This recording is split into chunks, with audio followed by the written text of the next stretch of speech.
so we're really glad to be here at the open day at the University of Waikato and here with two lovely ladies. And if you guys don't mind to just quickly introduce yourself and we can have a few quick questions regarding the health departments. Yeah. Of course, yep. I'm Shayna Jackson. I'm the Student Engagement Coordinator for the Division of Health.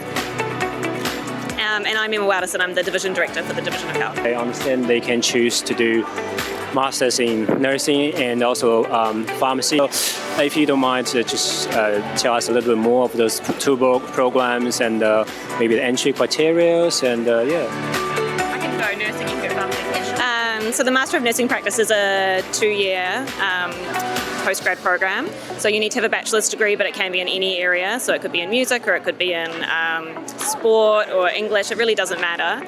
But you do need to get that B GPA to be eligible. And then the English requirements are about a 7 IELTS, and it's competitive. So there's only 20 spots for international students. And then once you're in the program, we do interviews as part of it as well now for entry. Once you're in the program, you'll be based on our Hamilton campus for all the teaching, and then you'll be placed at hospitals or GP practices, community health providers all around the Waikato region. So I think it's really important for international students to understand, or students that aren't necessarily from New Zealand, to understand that we don't have great public transport. And so having a driver's license and being able to drive to your placements is really huge, really important. But it's a really neat program. We've got great employment opportunities out of it, and we'd recommend people apply. People really interested to know actually when you select people, select them to entry, and what are the criteria and what are the aspects you want to see from them, and how can they actually stand out?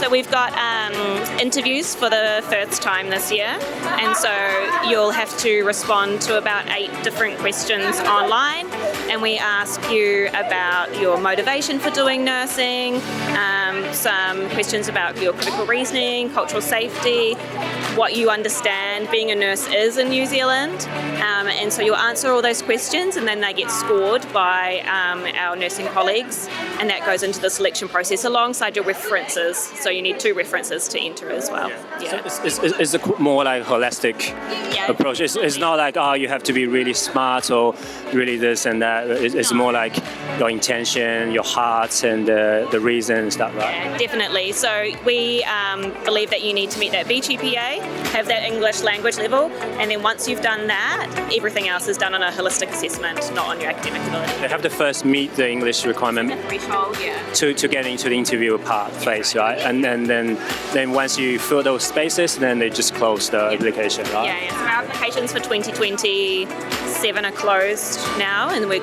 about to start assessing those. But the applications are open for 2028. So how about the pharmacy? It's much the same for pharmacy. A lot of the entry criteria is the same in terms of the average GPA, but you also need to have a background in a molecular science. So that could be biomedical sciences, that could be chemistry, and it just has that a little bit more specific entry criteria in terms of the background degree an applicant needs to have. So long as they have a degree in a molecular science, then they're able to apply for the Master of Pharmacy Practice, which likewise with nursing is a 2-year program. Similar structure, so they'll do teaching on campus, and then they're out in placements, which could be pharmacy, it could be GP clinics, it's community placements, so they get quite a breadth of placements in that program. It's our 2nd year of the program, so we'll have our first graduates from pharmacy at the end of this year.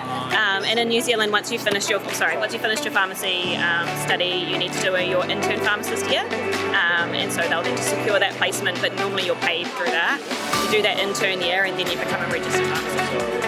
So is there anything you would like to say to the international students when they are thinking about studying nursing or pharmacy in New Zealand and in Waikato University in particular?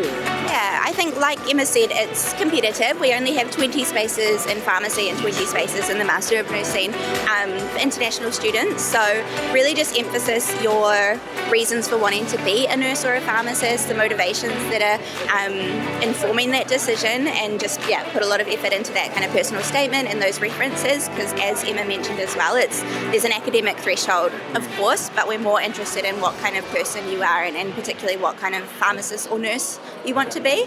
So that holistic measures that we were talking about before. So put a lot of detail and emphasis and time, if you can, into those things like personal statements and choosing the correct references would be my advice. Yeah, no, I definitely agree, and I think that we're the only graduate entry pharmacy program in New Zealand, so if you have a bachelor's degree or wanting to retrain, then we are definitely the best option.